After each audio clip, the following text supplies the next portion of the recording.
Hi, my name's Blake Alley, and this is not Crash Course World History, and today I'm going to talk about the 30 Years' War. I know, the single most exciting topic of modern-day history. So what caused it? How did each side fight? And how did other European countries get in on the action? Well, we'll find out eventually.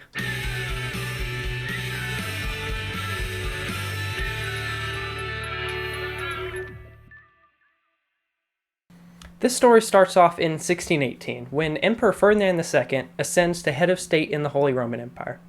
He forced everyone to strictly adhere to Roman Catholicism, which ended up causing some religious conflicts between people of different faiths in the Holy Roman Empire. After Ferdinand's religious decree, the Bohemian nobility wanted to show their displeasure with him, so they, just possibly, took it a bit too far and threw his representatives out of the window. Literally. And now for the open letter.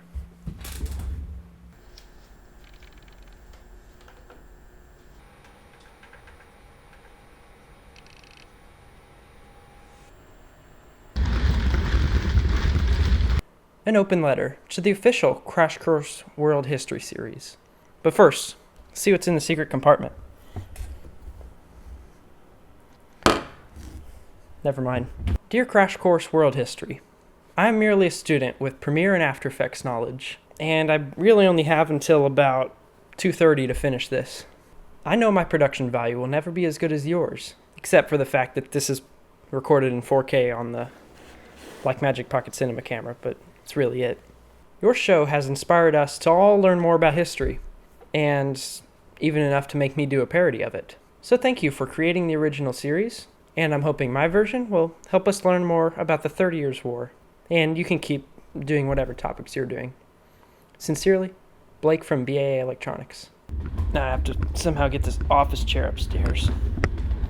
And now for an exhausting list of various people. The leaders of each participating country in the 30 Years' War were Frederick V for Bohemia, Gustav II Adolf, and Johann Banner for Sweden, Cardinal Richelieu, Louis II de Bourbon, and Turenne for France, Christian IV for Denmark, Bernhard of Saxe-Weimar, and Johann George I for Saxony, Johann Zerglas, Albrecht von Wallenstein, Ferdinand II, and Ferdinand III all for Germany, Count Duke Olivarez, and Cardinal Infant Ferdinand for Burgundy, and finally Maximilian I for Bavaria.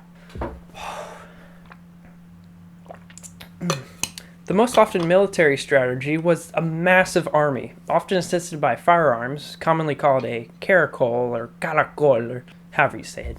The use of cavalry was the most important part of the military, plus just being able to control them all. This eventually led to something called professionalism, which was defined as an absolutely massive army with complete control of everyone in it. The muzzleloading rifle was also developed for the war, and it was designed to be completely standardized to help aid the repair and operation of it by pretty much anyone in the army.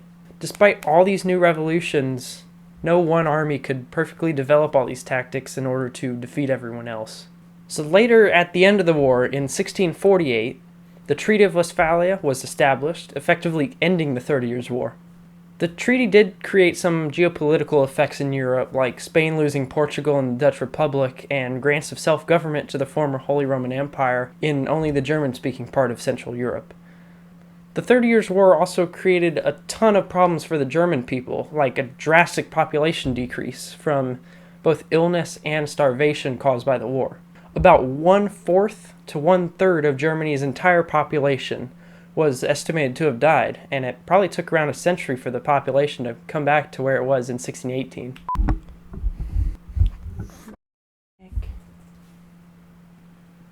So that basically concludes everything I found useful about the 30 Years' War, and next week we'll be discussing nothing.